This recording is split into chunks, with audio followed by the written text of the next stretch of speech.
Tim rescue Dinas Pemadam Kebakaran Kabupaten Goa mengevakuasi ular piton sepanjang 2 meter. Evakuasi ini setelah petugas damkar Goa menerima laporan dari masyarakat. Tim rescue pun dikerahkan ke sebuah perumahan di Pacinongan, Kecamatan Sumbowo. Dengan menggunakan sarung tangan dan penjepit, personel damkar akhirnya berhasil menangkap ular sepanjang 2 meter itu. Dalam proses evakuasi, petugas menggunakan perlengkapan keselamatan seperti sarung tangan khusus dan alat penjepit ular guna menghindari risiko gigitan maupun perlawanan dari hewan buas tersebut.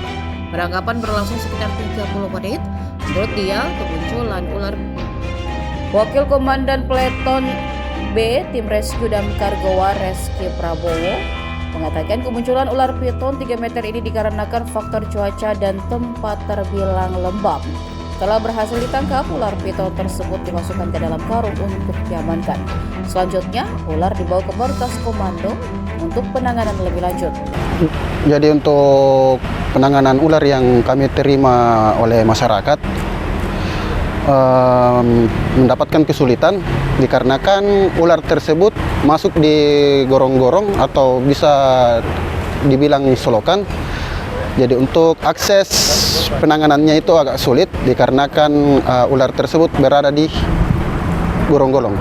Dan untuk panjangnya sendiri ular tersebut itu kurang lebih hampir 2 meter.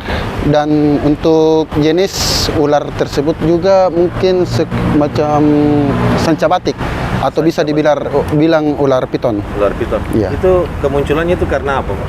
Cuaca kah atau apa? Kalau untuk kemunculannya sendiri mungkin faktor cuaca, dan yang kedua mungkin tempat-tempat yang dia tempati juga ular tersebut itu agak lembab. Download Tribun X sekarang, menghadirkan lokal menjadi Indonesia.